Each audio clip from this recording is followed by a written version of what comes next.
Hello students, welcome to RS group of schools.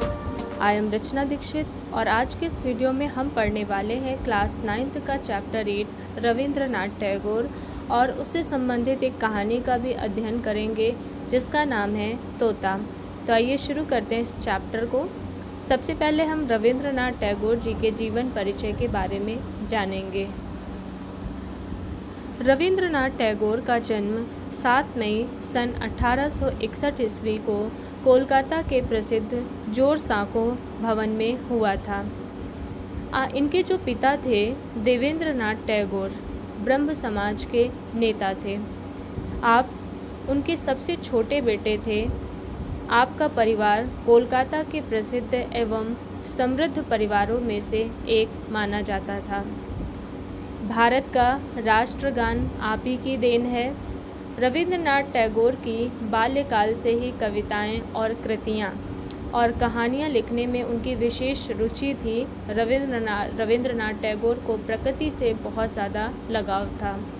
वे एक बांग्ला कवि, कहानीकार, गीतकार, संगीतकार, नाटककार, निबंधकार और चित्रकार थे। भारतीय संस्कृति के सर्वश्रेष्ठ रूप से पश्चिमी देशों का परिचय और पश्चिमी देशों की संस्कृति से भारत का परिचय कराने में टैगोर की बड़ी भूमिका रही है तथा आमतौर पर उन्हें आधुनिक भारत का असाधारण सृजनशील कलाकार माना जाता है। रविंद्रनाथ टैगोर की प्राथमिक शिक्षा सेंट जेवियर स्कूल में हुई। उनके पिता देवेंद्रनाथ टैगोर एक जाने माने समाज सुधारक थे। वे चाहते थे कि रविंद्रनाथ टैगोर बड़े होकर जो है बैरिस्टर बने, इसीलिए उन्होंने रविंद्रनाथ टैगोर को कानून की पढ़ाई के लिए लंदन भेजा। लेकिन रविंद्रनाथ बड़े होकर बैरिस्टर नहीं बने। उनका तो मन साहित्य में था, तो वहाँ पर उनका मन कैसे लगता। आपने कुछ समय तक लंदन के विश्वविद्यालय में कानून का अध्ययन किया और बिना डिग्री लिए वापस आ गए। 7 अगस्त सन 1941 को कलकत्ता में इस बहुमुखी प्रतिभा का निधन हो गया। रविंद्रनाथ टैगोर ने गीतांजलि लिखी और गीतांजलि लोगों को इतनी ज़्यादा पसंद आई कि अंग्रेजी, जर्मन, फ्रेंच, जापानी, रूसी आदि विश्व की सभी भाषाओं में इसका अनुवाद किया गया। टैगोर का नाम दुनिया के कोने कोने में फैल गया और वे विश्व मंच पर स्थापित हो गए। रविंद्रनाथ की रचनाओं में स्वतंत्रता आंदोलन और उस समय की समाज की जो झलक थी वो पूरी स्पष्ट रूप से दिखाई पड़ती है। रविंद्रनाथ टैगोर की सबसे लोकप्रिय रचना जो है वो गीतांजलि मानी जाती है, जिसके लिए उन्हें नोबेल पुरस्कार प्रदान किया गया। ये विश्व के एकमात्र ऐसे साहित्यकार हैं जिनकी 2 रचनाएं 2 देशों का राष्ट्रगान बने। भारत का राष्ट्रगान जन गण मन और बांग्लादेश का राष्ट्रगान आमार सोनार बांग्ला गुरुदेव जी की ही रचनाएं मानी जाती हैं। 16 अक्टूबर सन 1904 को रविंद्रनाथ के नेतृत्व में कोलकाता में मनाया गया रक्षाबंधन उत्सव से बंग भंग आंदोलन का आरंभ हुआ। इसी आंदोलन ने भारत में स्वदेशी आंदोलनों का सूत्रपात किया। टैगोर ने विश्व के सबसे बड़े नरसंहार में से एक जलियांवाला कांड की घोर निंदा की और इसके विरोध में उन्होंने ब्रिटिश प्रशासन द्वारा प्रदान की गई नाइटहुड की उपाधि को लौटा दिया था। नाइटहुड मिलने पर नाम के साथ सर लगाया जाता है, लेकिन उन्होंने इस उपाधि को वापस।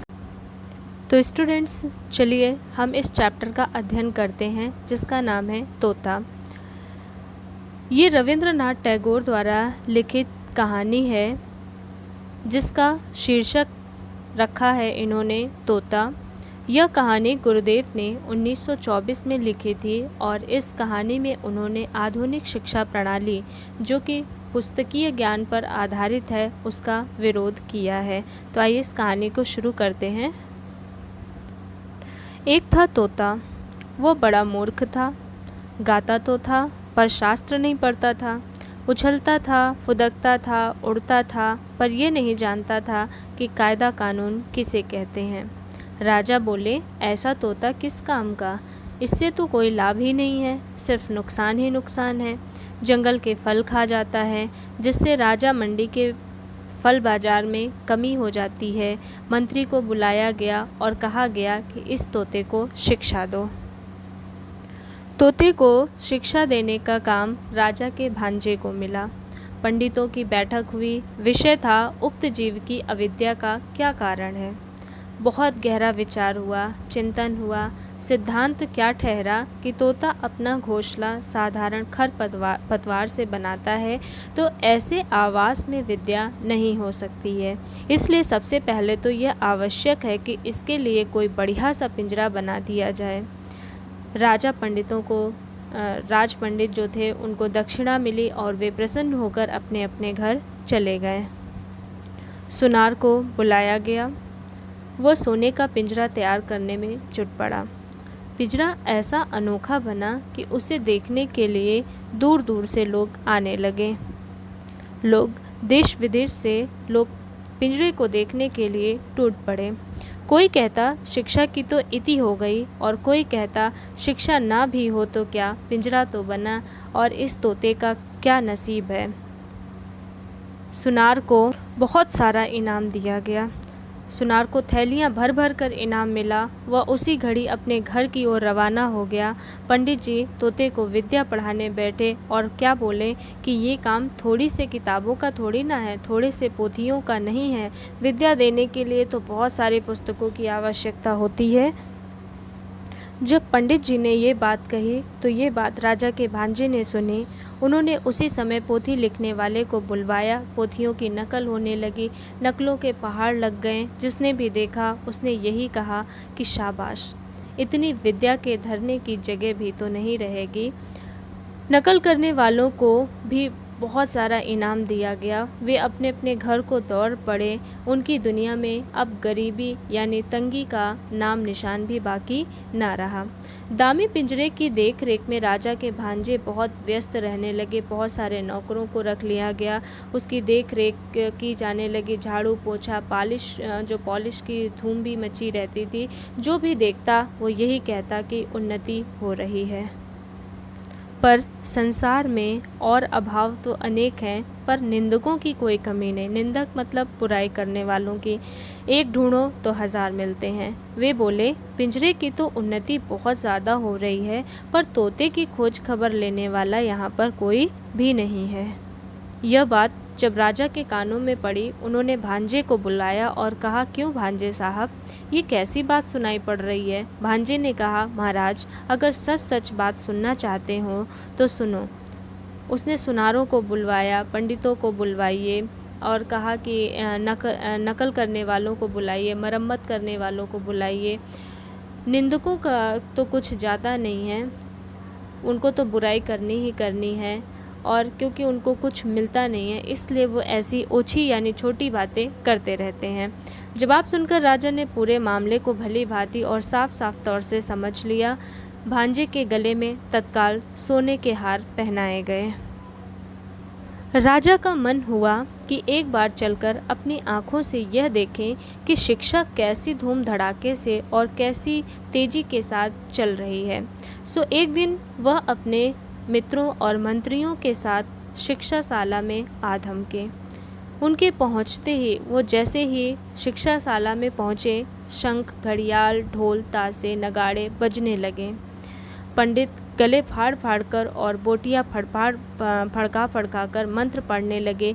मिस्त्री, मजदूर, सुनार, नकल नवीस जो थे उस समय देखभाल करने वाले, और उन सभी के ममेरे, फुफेरे, चचेरे, मौसेरे भाई जय जयकार करने लगे। भांजा बोला, महाराज देख रहे हैं ना? भांजा बोला, महाराज देखिए। महाराज ने कहा, आश्चर्य, शब्द तो कोई कम नहीं हो रहा है। भांजा बोला, शब्द ही क्यों, इसके पीछे अर्थ भी कोई कम नहीं है। राजा प्रसन्न होकर लौट पड़े। जैसे ही वो हाथी पर सवार होने लगे, वैसे ही पीछे के झाड़ियों में एक छुपा बैठा निंदक बोला, महाराज आपने तोते को देखा है? राजा चौंके, बोले, अरे हाँ, मैंने तोते को तो देखा ही नहीं है। ये मैं कैसे भूल गया। लौटकर पंडित से बोले, मुझे ये देखना है कि तुम तोते को पढ़ाते कैसे हो। पढ़ाने का ढंग उन्हें दिखाया गया। देखकर उनकी खुशी का ठिकाना ना रहा।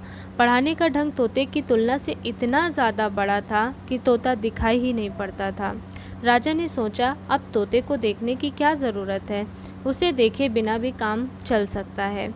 राजा ने इतना तो अच्छी तरह समझ लिया कि बंदोबस्त में या व्यवस्था में किसी प्रकार की कोई कमी नहीं है। पिंजरे में दाना पानी तो नहीं था तो क्या, सिर्फ और सिर्फ शिक्षा। यानी ढेर के ढेर पोथियों के ढेर, पन्ने फाड़ फाड़ कर कलम की नोक से तोते के मुंह में घुसेड़े जाते थे। गाना तो बंद हो ही गया था, चीखने चिल्लाने के लिए भी कोई गुंजाइश नहीं छोड़ी गई थी। तोते का मुंह ठसाठस भरकर बिल्कुल बंद कर दिया गया था। देखने वाले के रोंगटे खड़े हो जाते थे। अब दोबारा जब राजा हाथी पर चढ़ने लगा तो उन्होंने कान उमेठू सरदार की ताकीद कर दी कि निंदक के कान अच्छी तरह उमेठ देना। अब तोते को इतनी शिक्षा दी जाती थी कि तोता दिन ब दिन अधमरा होता जा रहा था। अभिभावकों ने क्या समझा कि प्रगति काफ़ी आशाजनक हो रही है। मतलब जैसे तोता कमज़ोर होने लगा तो जो अभिभावक थे उन्होंने सोचा कि बच्चा मेहनत बहुत कर रहा है।